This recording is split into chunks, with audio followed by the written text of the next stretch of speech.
হাসপাতালে খালেদা জিয়ার শারীরিক অবস্থার খোঁজ খবর নিলেন প্রধান উপদেষ্টা। দেশে এসেছেন চীনের বিশেষজ্ঞ চিকিৎসক দলের আরও 4 সদস্য। সুসময়ের অপেক্ষায় থাকা বিএনপির জন্য চরম দুঃসংবাদ খালেদা জিয়ার অসুস্থতা। তারেক রহমানের কঠোর বাস্তবতার বার্তায় ফুটে উঠেছে জিয়া পরিবারের কষ্ট। প্রতিটা সন্তান চায় মায়ের বুকে একটুবার যাওয়ার জন্য। প্রতিটা সংকটময় মুহূর্তে জিয়া পরিবার বাংলাদেশের মানুষের পাশে ছিল, বর্তমানেও আছে, ভবিষ্যতে থাকবে। খুলনায় আদালতের সামনে প্রকাশ্যে 2 জনকে হত্যার ঘটনায় মামলা করার সাহস পাচ্ছে না পরিবার। মাদক ও আধিপত্য বিস্তারের দ্বন্দ্ব ঘিরেই চলছে পুলিশের তদন্ত। পুলিশরা এখন মিথ্যা অপবাদ দিচ্ছে আমার ভাই বলে শীর্ষ সন্ত্রাস। আশিটা দিয়ে কোর্টের এক পাও নামছে, তখনই গুলি করেছে। তাহলে এর ভার সমস্ত সরকারের নিতে হবে। আমার এই ছেলের বিচারটা আপনারা সুষ্ঠুভাবে করে দেবেন। নির্বিঘ্নে ভোটাধিকার প্রয়োগের অপেক্ষায় পটুয়াখালীর প্রায় 80,000 নতুন ভোটার। বিগত সালে শুনে আসছি আম্মুদের থেকে, তারপর নানুদের থেকে, যে ওইখানে তাদের ভোট দেওয়ার আগেই নাকি ভোট হয়ে যেত। প্রথম ভোটটা আমি দিব এবং অনুভূতিটা আসলে অনেক দারুণ। পুলিশ ও জেলা নির্বাচন অফিসের সব প্রস্তুতি সম্পন্ন। শিল্প কারখানা বিহীন কুড়িগ্রামে বাড়ছে বায়ু দূষণ, অস্বাস্থ্যকর পরিবেশ আর রোগ ব্যাধি থেকে রক্ষায় বৃক্ষরোপণের তাগিদ। শুভ সকাল দর্শক, আর আমন্ত্রণ যমুনা নিউজে। সঙ্গে আছে আমি ছোয়া খন্দকার। দর্শক, রাজধানী ঢাকা ও আশপাশে আবারও মৃদু ভূমিকম্প অনুভূত হয়েছে। 4.1 ছিল কম্পনের মাত্রা। সকাল 6টা 14 মিনিটে এই কম্পন অনুভূত হয়। ইউরোপিয়ান মেডিটেরিয়ান সিসমোলজিক্যাল সেন্টার এই তথ্য জানিয়েছে। উৎস ছিল ভূপৃষ্ঠ থেকে 30 কিলোমিটার গভীরে। উৎপত্তিস্থল মূলত নরসিংদীতে, যা টঙ্গী থেকে 20 কিলোমিটার পূর্ব উত্তর পূর্বাঞ্চলে। তাৎক্ষণিকভাবে ক্ষয়ক্ষতি বা হতাহতের কোনো তথ্য পাওয়া যায়নি।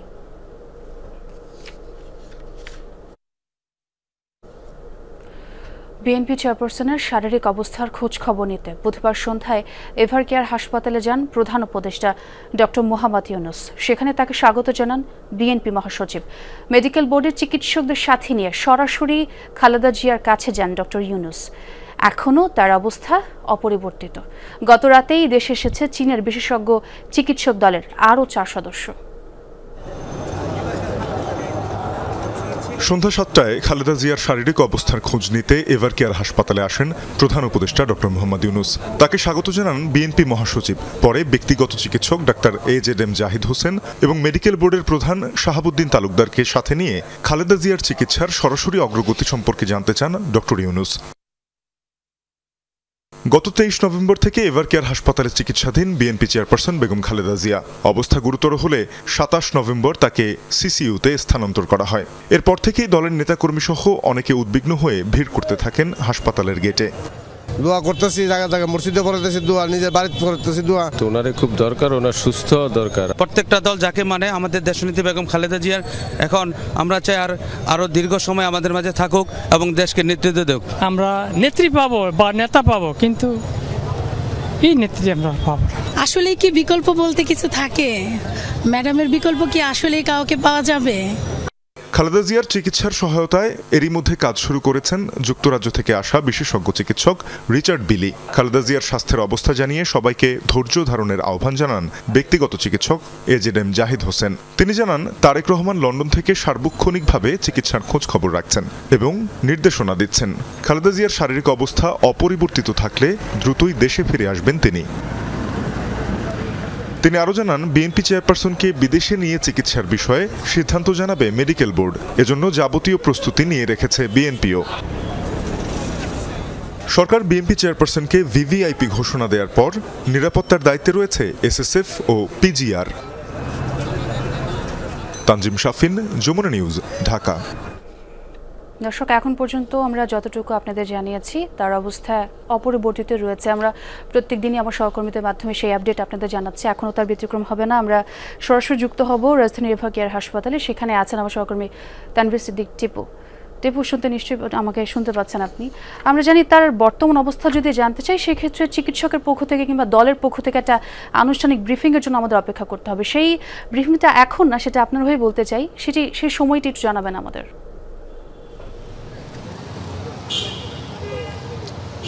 সোয়া, আপনি যেমনটি বলছিলেন যে খালেদা জিয়ার সবশেষ শারীরিক অবস্থা অপরিবর্তিত রয়েছে এবং গতকালও বিএনপির পক্ষ থেকে জানানো হয়েছে যে যদি খালেদা জিয়ার শারীরিক অবস্থার কোনো ধরনের পরিবর্তন ঘটে তাহলে সেক্ষেত্রেই তার যে ব্যক্তিগত চিকিৎসক এবং বিএনপির স্থায়ী কমিটির সদস্য AZM জাহিদ হোসেন তিনি ব্রিফিং করে গণমাধ্যমকে জানাবেন যদি তার শারীরিক অবস্থার কোনো ধরনের কোনো পরিবর্তন ঘটে। অর্থাৎ এখন পর্যন্ত তিনি ব্রিফিং করবেন বা কখন করবেন তেমন কোনো তথ্য এখন পর্যন্ত বিএনপির পক্ষ থেকে আমাদেরকে জানানো হয়নি, ফলে ধরেই নিতে পারি যে এখনও পর্যন্ত খালেদা জিয়ার যে শারীরিক অবস্থা সেটি অপরিবর্তিতই রয়েছে।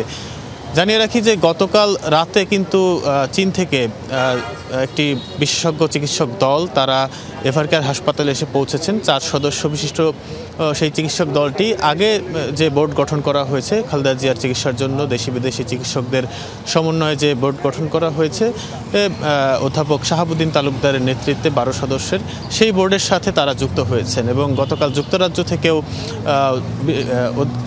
বিশেষজ্ঞ চিকিৎসক রিচার্ড বিল তিনিও এভারকেয়ারে এসে পৌঁছেছেন এবং এই বিশেষজ্ঞ দল এর সাথে কিন্তু ভার্চুয়ালিও বিভিন্ন দেশের যুক্তরাজ্য যুক্তরাষ্ট্র সহ অন্যান্য দেশের যারা বিশেষজ্ঞ চিকিৎসক রয়েছেন তারা ভার্চুয়ালি যুক্ত আছেন। একই সাথে যুক্ত আছেন বিএনপির ভারপ্রাপ্ত চেয়ারম্যান তারেক রহমানের স্ত্রী ডাক্তার জুবাইদা রহমান এবং এই বিশেষজ্ঞ দলের যে গঠিত যে বোর্ড এই বোর্ডই সিদ্ধান্ত দেবেন যে খালেদা জিয়াকে দেশের বাইরে নিয়ে যাওয়া সম্ভব কিনা বা তার যে চিকিৎসা সেটি দেশেই শেষ হবে কিনা নাকি তাকে বাইরে নিয়ে যাওয়া হবে সেই সিদ্ধান্ত কিন্তু এই বোর্ডের মাধ্যমেই আসবে। ফলে এই বোর্ডের সিদ্ধান্তের জন্যই আসলে দেশবাসী এবং সবাই অপেক্ষা করছে এবং যদি কোনো পরিবর্তন আসে আমি আবারও সেই শেষ কথাই বলতে হবে যে AZM জাহিদ হোসেন যেটি জানিয়েছেন যে যদি খালেদা জিয়ার শারীরিক অবস্থার কোনো পরিবর্তন ঘটে সেক্ষেত্রেই তিনি ব্রিফিং করবেন। অনেক ধন্যবাদ আপনাকে যোগ দেওয়ার জন্য। সবাই যখন ভাবছিল প্রচণ্ড সুসময় তখনই যেন দুঃসময় পিছু ছাড়ছে না বিএনপি কর্মীদের। বাংলাদেশের জন্ম ইতিহাসের সঙ্গে জড়িয়ে আছে জিয়া পরিবারের কষ্ট, তা আবারও সামনে এলো খালেদা জিয়ার ভীষণ অসুস্থতা ঘিরে। তারেক রহমানের অপ্রকাশিত কঠোর বাস্তবতা বলে দিচ্ছে কি কঠিন সময় পার করছেন তারা, তবুও আশায় বুক বেঁধেছেন কর্মীরা। সহকর্মী সাইফুদ্দিন রবিনের রিপোর্ট। ৭১-এর উত্তাল রক্তক্ষয়ী দিন। কালুরঘাট বেতার কেন্দ্র থেকে স্বাধীনতার ঘোষণা দিয়ে রণাঙ্গনে মেজর জিয়াউর রহমান।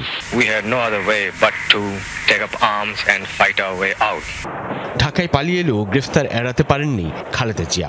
2 সন্তানকে সঙ্গে নিয়ে কাটে প্রায় 5.5 মাসের অনিশ্চিত লড়াকু বন্দি জীবন। এরপর 81-তে প্রেসিডেন্ট জিয়াউর রহমান হত্যা। শুধু দল হিসেবে বিএনপি নয়, গোটা দেশের সামনেই অন্ধকার সময়। 2 সন্তান নিয়ে ভবিষ্যৎ ভাবনা খালেদা জিয়ার। মাইনা ছিল বোধহয় পে স্লিপ যা আসতো আর কি 2200 বোধহয় 2000 টাকা দিত, ওর মধ্যেই আমার সংসার চালাতে হতো। আমার এই শার্টটাই আব্বুর ছিল আগে, এটাই বানিয়ে দিয়েছে। তোমার মনে আছে কোকো এরকম কোন? আমার 2টো প্যান্ট ছোট করে বানিয়ে দিয়েছে। নেতাকর্মী ও জনগণের ডাকে বিএনপির নেতৃত্বে আসেন সেই দৃঢ় শান্ত গৃহবধূ। রাজপথে 9 বছরের সংগ্রাম শেষে 91-এ রাষ্ট্র ক্ষমতায় খালেদা জিয়া। আলোচিত 1/11 সময়ে গ্রেফতার হন তারেক রহমান। প্রায় 6 মাস পর গ্রেফতার হন মা BNP chairperson Khaleda Xiao. Zia পরিবারের আরেক সন্তান আরাফাত রহমান কোকো কারাগারে। কঠিন পরীক্ষায় কারাবন্দী গোটা পরিবার। রিমান্ডে গুরুতর অসুস্থ হয়ে পড়েন তারেক রহমান। 18 মাস কারাভোগের পর লন্ডনে যান চিকিৎসার জন্য। তারেক রহমান তৃণমূল সংগঠন যে করেছিলেন সে সারা দেশে নেতাদের নিয়ে যেত এবং কর্মীদের সঙ্গে সারা দেশ ঘুরে তো সুন্দর একটা সংগঠন তৈরি করেছিলেন। সংগঠন করেছিল একদম কম্পিউটারাইজ, সব কিছু পাবেন আপনি সেখানে। এরপর কেটেছে 17 বছরের বেশি। ছুঁয়ে দেখা হয়নি দেশের মাটি। দীর্ঘ এক নির্বাসিত জীবন। এসবের মাঝে গণতন্ত্রের জন্য লড়াই করতে থাকা বিএনপি চেয়ারপারসন গুলশানে নিজ কার্যালয়ে অবরুদ্ধ হন 2014 সালে। তখনই পরিবারে আরও গভীর শোকের ছায়া। হৃদরোগে আক্রান্ত হয়ে মারা যান আরাফাত রহমান কোকো। পরিবারের আদরের মানুষটার শেষ যাত্রায় সঙ্গী হতে না পারার প্রচণ্ড আক্ষেপ থেকে যায় তারেক রহমানের। কাটে না খারাপ সময়। 2018 সালে কারাবন্দী হন খালেদা জিয়া। প্রায় 8,000 কিলোমিটার দূর থেকে দলের হাল ধরেন তারেক রহমান। কারাবন্দিত্ব থেকে সাময়িক মুক্তি নিয়ে ফেরা খালেদা জিয়া তখন ভীষণ অসুস্থ। শাশুড়ির চিকিৎসা সমন্বয়ে মনোযোগ পুত্রবধূ ডক্টর জোবাইদা রহমানের। আর দীর্ঘ সময়ের গুম, খুন, নিপীড়ন আর নির্যাতনের বিরুদ্ধে নেতাকর্মীদের ঐক্যবদ্ধ করতে ব্যস্ত তারেক রহমান। অভ্যুত্থান পূর্ব সেই সময়গুলোতে নানা কর্মসূচিতে জানান দেন তার নেতৃত্ব। শিক্ষার্থীদেরকে অবশ্যই সচেতন থাকতে হবে, সচেতন ভূমিকা পালন করতে হবে। পতন ঘটল আওয়ামী লীগ সরকারের, আশার আলো বিএনপি পরিবারে। প্রধান প্রতিপক্ষের পতনের পর যেন হাতছানি দিচ্ছে দিন বদল, কিন্তু স্বস্তি কোথায়? সুসময় যেন আরও ক্ষমতাহীন করে তোলে মুহূর্তকে। নিশ্চুপ, নিশ্চল, উদ্বেগ উৎকণ্ঠিত বিএনপির মুখ। আমরা যেন আবার দেশের অভিভাবক হিসাবে, আমাদের অভিভাবক হিসাবে তাকে যেন 25 জানুয়ারিতে 17 দিন দ্য লন্ডন ক্লিনিকে চিকিৎসা নেন খালেদা জিয়া। এরপর ছেলের বাসায়। ছেলের যত্নে যেন পৃথিবীর সবচেয়ে সুখের কটা দিন। প্রায় 4.5 মাস পর তিনি ফিরলেও অপেক্ষা তারেক রহমানের স্বদেশ প্রত্যাবর্তনের। সাময়িক অপেক্ষা যেন অনন্ত অপেক্ষায় রূপ নেয় যখন মা খালেদা জিয়া আবারও হাসপাতালে ভেন্টিলেশনে। লন্ডনে বসে পুরো চিকিৎসা কার্যক্রম সমন্বয় করলেও পাশে থাকার প্রবল ইচ্ছে সন্তানের থেকেই যায়। প্রতিটা সন্তান চায় মায়ের বুকে একটু বার যাওয়ার জন্য। এই অসুস্থতার কথা শুনে আমরা যারা বিএনপি পরিবারের সন্তান আছি তারা কোন অবস্থাতে ঘরে বসে থাকতে পারলাম না। আমরা তার গাড়ি বহরের পিছনে আরো অনেক দিন, অনেক বছর আমরা ছুটতে চাই। ওনার মা সবচেয়ে বড় ওনার কাছে। তো তারপরে উনি বলছেন যে দেশবাসীকে সবাইকে বলবেন দোয়া করতে, আপনারা সবাই ধৈর্য ধরে থাকবেন। আজকে যে আমাদের সোর্স অফ ইন্সপিরেশন আমাদের যে ম্যাডাম খালেদা জিয়া, তারেক জিয়া আম্মা জান অসুস্থ আছে শুনে আমি ঢাকায় আসছি, আল্লাহর কাছে দোয়া দরুদ করছি। সবচেয়ে দাপুটে ব্যক্তিটির কাছেও মা তো মাই। আবেগ স্পর্শ করে তারেক রহমানকেও। তবুও কোথায় যেন বাধা, যে প্রশ্নের উত্তরে বিএনপির ভারপ্রাপ্ত চেয়ারম্যান নিজেই লিখেন, সিদ্ধান্ত গ্রহণের সুযোগ তার অবারিত নয়। কি কঠিন নির্মম এক বাস্তবতা। বিএনপি বরাবরই আমরা অনেক ধরনের ক্রাইসিস মোকাবেলা করে এই অবস্থায় আসছি। ইনশাআল্লাহ ভবিষ্যতেও আমরা আমাদের এই যে আমাদের ভারপ্রাপ্ত চেয়ারপারসন উনি অনেক ক্রাইসিস মোকাবেলা করে আমাদেরকে পরিচালিত করছেন। দেশকে, জাতিকে, বাংলাদেশের মানুষকে তারা সবার আগে দেখেছে সবসময়। আশা ভরসা স্থল হলো আমাদের নেত্রী এবং জিয়া রহমানের পরিবার। গণতন্ত্রের জন্য লড়াই করেছেন, সংগ্রাম করেছেন, যিনি স্বামীকে হারিয়েছেন, সন্তান হারিয়েছেন, বসত বাড়ি হারিয়েছেন। 2008 থেকে অদ্যাবধি পর্যন্ত বাংলাদেশের বিরুদ্ধে যে ষড়যন্ত্র চলতেছে, আমি মনে করি প্রতিটা সংকটময় মুহূর্তে জিয়া পরিবার বাংলাদেশের মানুষের পাশে ছিল, বর্তমানেও আছে, ভবিষ্যতে থাকবে। বিএনপি চেয়ারপারসন খালেদা জিয়া জনতার ভালোবাসা আর শ্রদ্ধার শিখরে, সর্বস্তরের প্রার্থনায় তারেক রহমান চিকিৎসার পুরো কার্যক্রমে নিবিড়ভাবে যুক্ত। তবুও অপ্রকাশিত কোনো নিষিদ্ধ ইশতেহার যেন তৈরি করে রেখেছে আপাত দেয়াল। সাইফুদ্দিন রবিন, যমুনা নিউজ, ঢাকা। খুলনায় আদালতের সামনে দিনে দুপুরে গুলি আর ধারালো অস্ত্রের আঘাতে প্রাণ যায় হাসিব হাওলাদার ও ফজলে রাব্বি রাজনের। জনসম্মুখে এমন হত্যাকাণ্ডে আতঙ্কিত পরিবারের সদস্যরা। নিরাপত্তাহীনতায় কেউ মামলা করার সাহসও করছে না। পুলিশের ভূমিকা নিয়ে অভিযোগ রয়েছে দুই পরিবারের। অন্যদিকে খুলনায় মাদক ও আধিপত্য বিস্তারকারী 3টি গ্রুপের মধ্যে দ্বন্দ্বকে সামনে রেখে খুনের ঘটনা তদন্ত করছে পুলিশ। খুন হইছে, দুজন পুলিশের সামনে খুন হইছে, জনগণের সামনে খুন হইছে। পারলো না আমার বাবারে বাঁচিয়ে রাখতে, পারলো না। বাবাকে হারিয়ে এভাবেই আর্তনাদ করছে নিহত হাসিব হাওলাদারের 13 বছরের মেয়ে হাবিবা হাওলাদার। আর 2 বছরের হাফসার এখনো অনুভূতিতেই নেই বাবা আর কখনোই ফিরে আসবে না। হাসিবকে হারিয়ে দিশেহারা পুরো পরিবার। আদালতের সামনে খুন হওয়ায় পুলিশের কর্মকাণ্ড নিয়ে প্রশ্ন তাদের। হত্যাকারীদের পাশাপাশি পুলিশেরও বিচার চান তারা। যে কেসের জন্য হাজিরা দিতে গেছে সেটাও আমার ভাইয়ের নামে মিথ্যে কেস দিয়েছে, কারণ যেই কেসটা করছে তখন আমার ভাই হসপিটাল আমার বাচ্চা নিয়েছিল। পুলিশরা এখন মিথ্যা অপবাদ দিচ্ছে, আমার ভাই বলে শীর্ষ সন্ত্রাস। হাজিরা দিয়ে কোর্টের 1 পাও নামছে তখনই গুলি করেছে, তাহলে এর ভার সমস্ত সরকারের নিতে হবে। একদিকে প্রিয়জন হারানোর শোক, অন্যদিকে নিরাপত্তাহীনতায় ভুগছে পরিবারটি। এ কারণে মামলা না করার সিদ্ধান্ত নিয়েছেন তারা। তবে হত্যাকারীদের সর্বোচ্চ সাজা নিশ্চিতের দাবি তাদের। আমরা নিরাপত্তাহীনে ভুগতেছি যে ওরা যখন তখন আবার আমাদের আটক করতে পারে। আমার চাচার সবচেয়ে কাছের ছিলাম আমি, আমারে মারবে না এই দেবে কে? ছোট ছোট দুটো বাচ্চা থুয়ে গেছে, এর বিচার কি করে হবে? আমার এই ছেলের বিচারটা আপনারা সুষ্ঠুভাবে করে দেবেন। কিরা কি করেছে না করেছে আমরা সেই চোখে দেখিনি। অপরদিকে রূপসা উপজেলার বাগমারা এলাকার এজাজ শেখের পরিবারের একমাত্র ছেলে ফজলে রাব্বি রাজন। তার 4 বছরের মেয়ে বুঝতেই পারছে না বাবা নেই। ছেলেকে হারিয়ে মাতম চলছে এই পরিবারেও। রাজনের কোনো শত্রু ছিল না, কারা এই হত্যাকাণ্ডে জড়িত বুঝতেও পারছে না পরিবারের সদস্যরা। মামলা না করার সিদ্ধান্ত নিয়েছেন তারাও। মনে যদি ভয় থাকতো তাহলে সে তো একা আদালত চত্বরে আদালতে সে যেত না। আমার ছেলে দেখিনি, আমরা কেউ জানি না। আমি একজন লোকের নাম করলাম, আমার সমস্ত তারা তো নাও করতে পারে, তা খালি খালি শত্রু বড়াই লাভ নেই। আমার যা যাওয়ার তো গেছে। পুলিশের ধারণা সব তথ্য নিশ্চিত হয়েই হত্যাকাণ্ডের পরিকল্পনা করা হয়েছে। এরই মধ্যে হত্যা মিশনে অংশ নেওয়া 6 থেকে 7 জনকে চিহ্নিত করেছে পুলিশ। রিপন নামের একজনকে 54 ধারায় আদালতে সোপর্দ করা হয়েছে। দুজনের 6টা করে মামলায় আছে। সেহেতু আমরা এখন পর্যন্ত যেটা জেনেছি, এটা 2টি সন্ত্রাসী গ্রুপের আধিপত্যকে বিস্তার করে তারা এই ঘটনা ঘটিয়েছে। শনাক্ত আমরা করতে পেরেছি কারা কারা কতজন ছিল, কিভাবে ছিল, তারা কিভাবে এই হত্যাকাণ্ডটা ঘটিয়েছে। গত রোববার বেলা 12:15টার দিকে আদালতের প্রধান ফটকের সামনে গুলি করে ও কুপিয়ে হত্যা করা হয় হাসিব ও রাজনকে। তারা একটি অস্ত্র মামলায় আদালতে হাজিরা দিয়ে ওই স্থানে চা পানের জন্য দাঁড়িয়েছিল। শেখ আল এহসান, যমুনা নিউজ, খুলনা। ঝিনাইদহে নিখোঁজের 15 ঘন্টা পর এক শিশুর মরদেহ উদ্ধার হলো। জড়িত সন্দেহে আটক করা হয়েছে প্রতিবেশী নারীকে। বুধবার রাতে শহরের পবহাটি গ্রামের একটি বাসা থেকে উদ্ধার করা হয় 3 বছরের শিশু সাইমা আক্তার সাবার মরদেহ। নিহত স্বজনরা জানায় বুধবার সকালে খেলতে গিয়ে নিখোঁজ হয় সাবা। এই ঘটনায় জিডি করেন শিশুটির পিতা সাইদুল। আশপাশে তল্লাশি চালানো হলেও মেলেনি শিশুর খোঁজ। রাত 10টা নাগাদ মরদেহের সন্ধান মেলে। এই ঘটনায় প্রতিবেশী এক নারীকে জিজ্ঞাসাবাদের জন্য আটক করেছে পুলিশ। পটুয়াখালীতে 1 বছরে নতুন ভোটার হয়েছেন 80,000। ত্রয়োদশ নির্বাচনে প্রথমবার তারা ভোটাধিকার প্রয়োগ করবেন। পছন্দের প্রার্থীকে নির্বিঘ্নে ভোট দেওয়ার সুষ্ঠু পরিবেশ চান উচ্ছ্বসিত এসব ভোটার।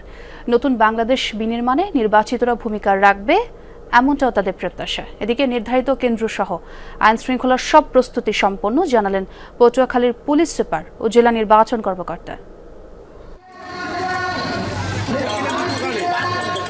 চায়ের কাপে নির্বাচনী আলাপ, পান খাওয়ার ফাঁকে ফাঁকে ভোটের হিসেব নিকেশ, এভাবে সরগরম পটুয়াখালীর দোকানপাট।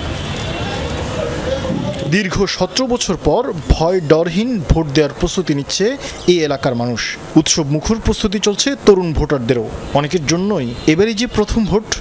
ছোটবেলা থেকে আমার দাদা দাদি এবং আমার বাবা মাকে দেখে আসছি ভোট দেওয়ার জন্য, মানে তারা যখন যাইতো সেই আমেজটা দেখতাম এবং আমার নিজেরও আসলে ইচ্ছা করতো ভোট দিতে, বাট তখন তো আর দেওয়ার সুযোগ ছিল না। এখন আমার সুযোগ হয়েছে, প্রথম ভোটটা আমি দিব এবং অনুভূতিটা আসলে অনেক দারুণ। বিগত সালে শুনে আসছি আম্মুদের থেকে, তারপর নানুদের থেকে, যে ওইখানে তাদের ভোট দেওয়ার আগেই নাকি ভোট হয়ে যাইতো। এই জেলায় অন্তত 80,000 নতুন ভোটার যুক্ত হয়েছে এবারে নির্বাচনে। রয়েছে নানান সমীকরণ, আলোচনা চলছে কার ঘরে যাবে তরুণদের ভোট। তরুণরা অবশ্য বলছেন শিক্ষার ক্ষেত্রে যারা গুরুত্ব দেবে তাদের দিকেই ঝুঁকবেন তারা। নতুন ভোটার আমি অনেকে উচ্ছ্বসিত যে এই প্রথমবার ভোট দেব, ভোটার হয়েছি। আমি আশা করি যারা আসবেন, সরকার গঠন করবেন, তারা যেন এই শিক্ষার মান নিয়ে কাজ করে। জনগণ যে সুসংগঠিতভাবে দেশে বসবাস করতে পারে এবং তার মনের কথাটা বলতে পারে তার সাথে, সেটাই আমি চাই। জেলার 4টি সংসদীয় আসনে মোট 513টি ভোট কেন্দ্রে সার্বক্ষণিক নজরদারি সহ টহল ব্যবস্থা জোরদার করা হচ্ছে বলে জানিয়েছে প্রশাসন। নির্বাচনের জন্য পুরোপুরি প্রস্তুত বলেও জানান পুলিশ সুপার। সম্ভাব্য যে 513টি নির্বাচনী ভোট কেন্দ্র রয়েছে, এখানে আমরা আইন শৃঙ্খলা রক্ষার ক্ষেত্রে ভিজিলেন্স আমাদের সমস্ত জেলায় বাড়িয়ে দিয়েছি। মোবাইল পার্টি, ফুড প্যাট্রোলদের সামগ্রিক বিষয় আমরা আশা করি যে এখানকার সকলে মিলে পুলিশের যে নির্দেশ দায়িত্ব সেটা আমরা ইনশিওর করব এবং সবাই মিলে উৎসবমুখর পরিবেশে যেটা সকলের কাছে গ্রহণযোগ্য সেটা জেলা পুলিশ ইনশিওর করতে পারবে। ত্রয়োদশ জাতীয় সংসদ নির্বাচন আয়োজনে প্রাথমিক প্রস্তুতি সম্পন্ন হয়েছে বলে জানিয়েছেন জেলা নির্বাচন কর্মকর্তাও। বলছেন তফসিল ঘোষণার পর দ্রুততম সময়ে সব কাজ সম্পন্ন করার জন্য প্রস্তুত তারা। প্রস্তুতিমূলক কার্যক্রম টিওটি আমাদের শেষ হয়েছে। মোটামুটি আমরা প্রস্তুতি এই পর্যন্ত যা নির্দেশনা ছিল আমরা প্রস্তুত। আশা করি যে আগামী যে ত্রয়োদশ জাতীয় সংসদ নির্বাচন অনুষ্ঠিত হবে পটুয়াখালী জেলায় অত্যন্ত আনন্দঘন পরিবেশে সুষ্ঠু এবং অবাধ এবং নিরপেক্ষ নির্বাচন অনুষ্ঠান। 8টি উপজেলা নিয়ে পটুয়াখালীর 4টি সংসদীয় আসন। জেলায় এবার মোট ভোটার 14,89,275 জন। শরীফ ফারুকি, যমুনা নিউজ। দর্শক, উত্তরের জেলাগুলোয় জেকে বসেছে শীত। কুড়িগ্রামে 12.4 ডিগ্রি সেলসিয়াস তাপমাত্রা রেকর্ড করা হয়েছে। শীতের আরও খবরাখবর জানতে চাই সহকর্মী নাজমুল হোসেনের কাছ থেকে। নাজমুল, কুড়িগ্রামে শীতের তীব্রতা কেমন সেটি জানাবেন এবং যারা খেটে খাওয়া মানুষ আছেন তাদের কতটা ভোগান্তিতে ফেলছে এবারের শীত? আপনি যেমনটা বলছিলেন, আসলে কুড়িগ্রামে অগ্রহায়ণের মাঝামাঝি এসে শীতের তীব্রতাটা বেড়েছে। কেননা আজকে যে পরিমাণে কুয়াশা এবং সাথে হিম বাতাস কিছুটা রয়েছে তাতে ঠান্ডাটা মোটামুটি ভালোই পড়েছে, যাতে বিশেষ করে চরাঞ্চল এবং প্রত্যন্ত গ্রাম অঞ্চলের মানুষজন কিন্তু কনকনে ঠান্ডার উপলব্ধিটা করতে পারছে। এতে করে হাত পা কনকনে ঠান্ডায় হাত পা জ্বর লেগে যাচ্ছে, যার কারণে নারী, পুরুষ, শিশু এবং নিম্ন আয় শ্রেণীর মানুষজন যারা খেটে খাওয়া তারা কিন্তু কিছুটা বিপাকে পড়েছে। আপনি কুয়াশার দৃশ্যটা দেখলেই বুঝতে পারছেন যে কি পরিমাণে কুয়াশাটা। এখন 8:30 বাজে প্রায়, তাতেই দেখা যাচ্ছে যে কুয়াশার তীব্রতাটা কিছুটাও কমেনি, যেটা ভোরবেলা থেকে এখন পর্যন্ত রয়েছে। সাধারণত অক্টোবর মাসের শুরু থেকেই কুড়িগ্রামে কুয়াশাটা ছিল, তবে ঠান্ডাটা ছিল না। গেল এক সপ্তাহ থেকে কুড়িগ্রামে ঠান্ডার প্রকোপটা কিছুটা বাড়া শুরু করেছে।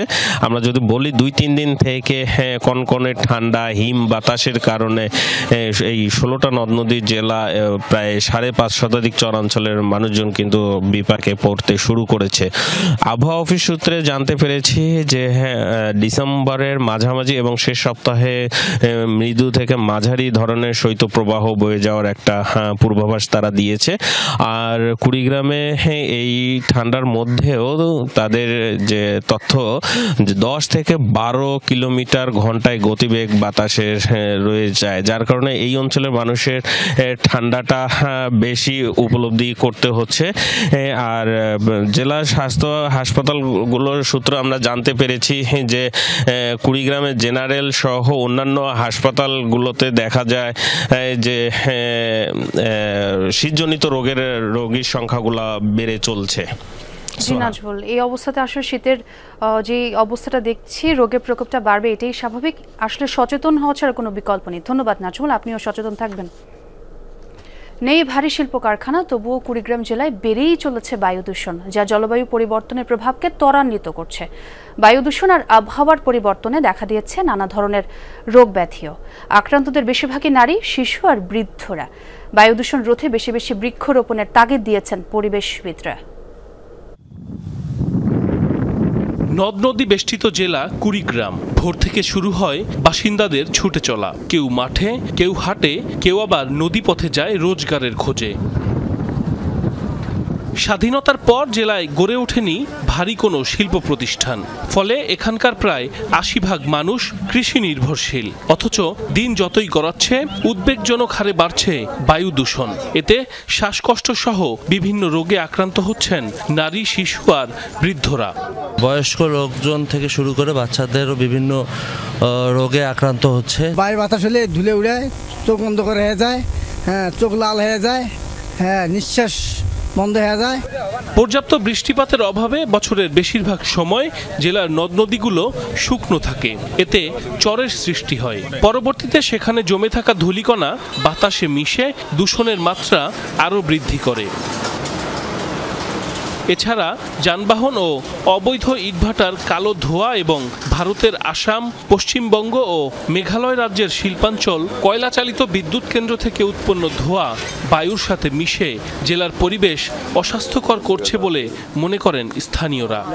আবহাওয়ার কারণে নদী শুকিয়ে গেছে, বাচ্চা ছোঁয়া পর অসুখ ছাড়ে না, মুরগি হাঁস সব মরি যাবাইছে। ধুলাবালির কারণে আমরা বাচ্চাদেরকে নিয়ে স্কুলে যাইতে খুব সমস্যা হয়। বায়ু দূষণের কারণে আমাদের চরাঞ্চলের মানুষ তাদের শরীরের ভিতর যে বালুগুলো যাচ্ছে তাদের প্রায় পরিবারের মধ্যে শ্বাসকষ্ট দেখা দিচ্ছে। ভারতের আসাম, পশ্চিমবঙ্গ ও বিহার রাজ্যের দূষিত বায়ু বাংলাদেশে প্রবেশ করছে। এছাড়া রাস্তা নির্মাণ ও অনাবৃত অবস্থায় বালু মাটিবাহী ট্রাক্টর ও ডাম্পারের চলাচল, যানবাহনের কালো ধোঁয়া, ইটভাটা, অটোরাইস মিল থেকে নির্গত ধোঁয়া এবং ঘরোয়া বর্জ্য, প্লাস্টিক বর্জ্য পোড়ানোর কারণে এখানে বায়ু দূষণের মাত্রা বেশি। বায়ু দূষণ রোধে বেশি বেশি বৃক্ষরোপণের তাগিদ বিশিষ্টজনদের।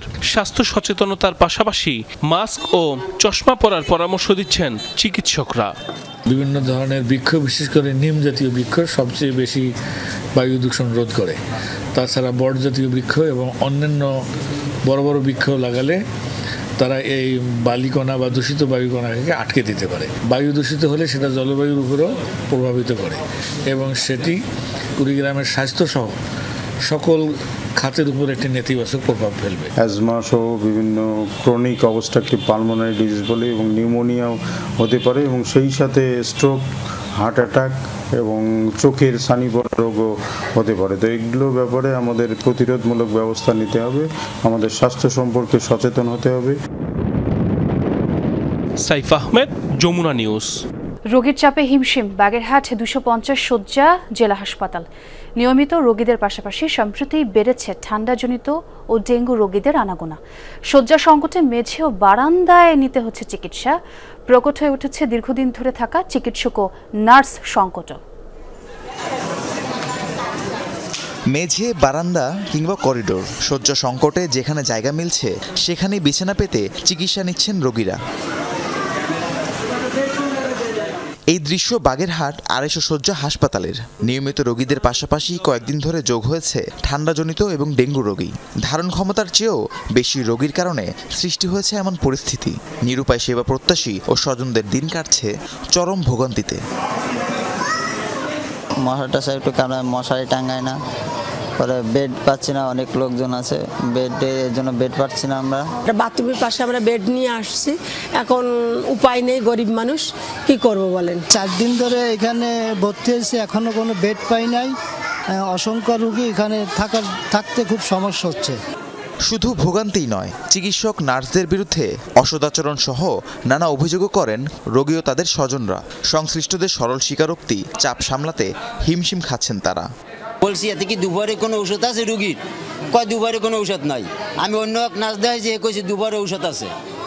তারপরে আমাকে দ্বারা বলেন নাই, এখন কই ঔষধে যা নাই, বাইরে দিয়ে কিনকে না লাগবে। তাই সেটা কিনকে না লাগবে, সেটা আমার তো বলবে। প্রত্যেকটা রুগী হলো ডেঙ্গু রুগী, তার মাঝে আমাকে এরকম করে যদি রাখে তা তো আমাদেরও হবে।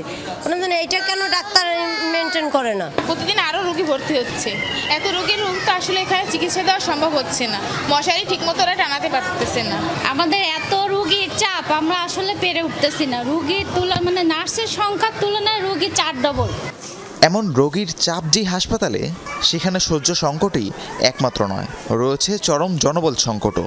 হাসপাতালে 58টি চিকিৎসক পদের বিপরীতে রয়েছেন মাত্র 26 জন। দ্বিতীয়, তৃতীয় ও চতুর্থ শ্রেণীর 91টি পদের মধ্যে শূন্য 54টি। হাসপাতালের যে সমস্ত রোগী আছে এবং যা থাকে, যে জনবল আছে, তা দিয়ে আসলে আমার কষ্টসাধ্য হয়ে পড়ে, আমার হিমশিম খাই। আমরা চেষ্টা করি, আমার কর্মীরা চেষ্টা করতেছে। হাসপাতালটিকে 2022 সালে 100 শয্যা থেকে 250 শয্যায় উন্নীত করা হয়। রাহিম সারোয়ার, যমুনা নিউজ। ইন্দোনেশিয়ায় নজিরবিহীন বন্যা, ভূমিধসে কয়েকশো মানুষের প্রাণহানির পর দুর্যোগের কারণ নিয়ে চলছে বিশ্লেষণ। বিশেষজ্ঞরা বলছেন, মানুষের কারণেই পরিবেশগত এই বিপর্যয়। প্রাকৃতিক দুর্যোগ নয়, বরং লাগামহীন বন উজাড়কে ধ্বংসের মূল কারণ হিসেবে দুষছেন তারা। দেখে বোঝার উপায় নেই, এখানেই ছিল আস্ত একটি গ্রাম। সম্প্রতি ইন্দোনেশিয়ার বন্যায় এভাবেই পানিতে ভেসে গেছে সবকিছু। দেশটিতে বন্যায় মৃতের সংখ্যা বেড়ে দাঁড়িয়েছে 750-তে। সবচেয়ে দুর্যোগ কবলিত সুমাত্রা দ্বীপে ঠিকমতো উদ্ধার কার্যক্রম পরিচালনা করা যাচ্ছে না। তা করা গেলে প্রাণহানির সংখ্যা আরও বাড়বে বলে ধারণা করা হচ্ছে। দেশটিতে 2018 সালের পর সবচেয়ে ভয়াবহ দুর্যোগ এটি। তবে এই দুর্যোগের কারণ হিসেবে দেদারসে ভূমি নিধন আর প্রাকৃতিক সম্পদ উত্তোলনকেই দায়ী করছে বিশেষজ্ঞরা।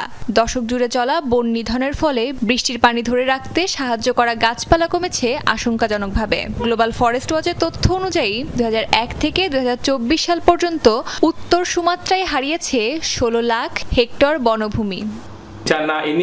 এটা কোনো প্রাকৃতিক দুর্যোগ নয়, বন নিধন আর সম্পদ ব্যবস্থাপনার ব্যর্থতার ফলস্বরূপই হয়েছে এই বিপর্যয়।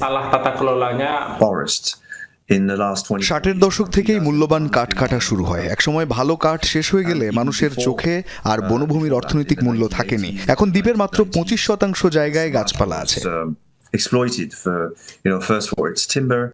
বন্যার পরপরই পাদাং শহরের সমুদ্রতট ভরে উঠেছে কাঠের স্তূপে।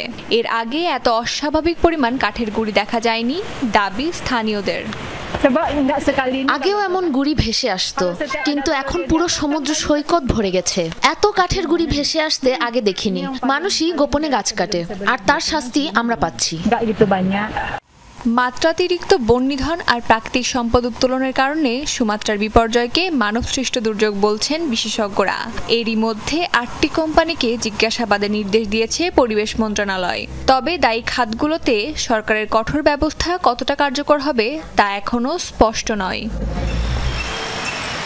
অস্মিতা বিশ্বাস, যমুনা নিউজ। রাশিয়ার হুমকি ঠেকাতে এবার অ্যারো 3 মিসাইল সিস্টেম মোতায়েন করল জার্মানি। অতর্কিত হামলা মোকাবেলায় কার্যকর ইসরায়েলি প্রযুক্তিতে নির্মিত আকাশ প্রতিরক্ষা ব্যবস্থাটি। বলা হচ্ছে, মহাকাশের কাছাকাছি অবস্থানে থাকা লক্ষ্যবস্তুও শনাক্তের পর ধ্বংস করতে সক্ষম এই সিস্টেম, যার মূল্য $4 বিলিয়ন বেশি। সফল হয়েছে ইসরায়েলের আরও একটি অত্যাধুনিক আকাশ প্রতিরক্ষা ব্যবস্থা অ্যারো 3 এর রাডার ও লঞ্চারের পরীক্ষণ। ইসরায়েলের কাছ থেকে $4.2 বিলিয়ন কেনা প্রতিরক্ষা ব্যবস্থাটি নতুন সংযোজন জার্মানির সমরভাণ্ডারে। ইসরায়েলি সংবাদপত্র হারেতসের প্রতিবেদনে জানা গেছে, সব পরীক্ষা নিরীক্ষা শেষে বুধবার দূরপাল্লার এই ব্যালিস্টিক ক্ষেপণাস্ত্রটি সীমিত পরিসরে ব্যবহারের ঘোষণা দিয়েছেন জার্মান প্রতিরক্ষামন্ত্রী বরিস পিস্টোরিয়াস। অন্তত 100 কিলোমিটার বা 62 মাইল উচ্চতায় থাকা মিসাইলও ধ্বংস করতে পারে এই প্রতিরক্ষা ব্যবস্থা। জার্মানিকে দূরপাল্লার ব্যালিস্টিক ক্ষেপণাস্ত্র থেকে সুরক্ষা দেবে অ্যারো 3। এর কৌশলগত সক্ষমতার কোনো তুলনা হয় না। কেবল আমরাই নই, এর ফলে সুরক্ষিত থাকবে প্রতিবেশী দেশগুলো। এভাবেই আমরা ন্যাটোর ইউরোপীয় ভিত্তি আরও শক্তিশালী করে তুলছি। যৌথভাবে মিসাইল সিস্টেমটি নির্মাণ করেছে যুক্তরাষ্ট্র ও ইসরায়েল। অত্যাধুনিক প্রযুক্তির এই সিস্টেমটি পরিচিত এক্সো অ্যাটমসফেরিক ইন্টারসেপ্টর হিসেবে, যার অর্থ পৃথিবীর বায়ুমণ্ডলের বাইরে এমনকি মহাশূন্যের কাছাকাছি থাকা লক্ষ্যবস্তু নির্ণয় ও সেটি ট্র্যাক করতে সক্ষম এটি। কোনোরকম বিস্ফোরক ওয়ারহেড বহন করে না এর থেকে ছোড়া মিসাইল, বরং হিট টু কিল পদ্ধতিতে দ্রুততম গতিতে আঘাত হেনে চূর্ণ বিচূর্ণ করে দেয় লক্ষ্যবস্তুকে। এছাড়াও বহুস্তরীয় কৌশলে অ্যারো 2, ডেভিড স্লিং কিংবা আয়রন ডোমের মতো ইসরায়েলের অন্যান্য প্রতিরক্ষা ব্যবস্থার সাথে সমন্বয় করে হামলা চালাতে পারে এটি। রাশিয়ার অতর্কিত যে কোনো হামলা ঠেকানোর প্রস্তুতি হিসেবেই এই পদক্ষেপ বার্লিনের। মিসাইল সিস্টেমটির ফলে সুরক্ষিত থাকবে পোল্যান্ড, চেক রিপাবলিকের মতো ন্যাটো মিত্ররাও। সাবরিনা নুসরাত, যমুনা নিউজ।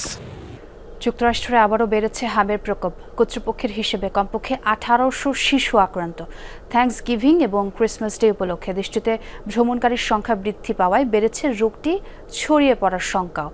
বিশেষজ্ঞরা বলছেন, টিকাদানের হার কমে যাওয়া এবং ভ্যাকসিন নিয়ে ভুল তথ্য ছড়িয়ে পড়ায় জটিল হয়েছে পরিস্থিতি। আবারও মাথাচাড়া দিয়ে উঠছে যুক্তরাষ্ট্রের হামের প্রাদুর্ভাব। ব্যস্ত ছুটির মৌসুমে ভ্রমণকারীদের মাঝে তাই বাড়ছে নতুন উদ্বেগ। এবছর শুধু ওয়াশিংটনেই প্রায় 1800 শিশুর হাম দেখা যায়। 1960 সালে হামের টিকা চালু হওয়ার পর থেকে এবছরই সর্বোচ্চ সংখ্যক আক্রান্তের হার দেখা দিয়েছে দেশটিতে। এত উন্নত দেশে হামের মতো রোগ নতুন করে আবার কিভাবে ছড়িয়ে পড়ছে তা নিয়ে উঠেছে প্রশ্ন।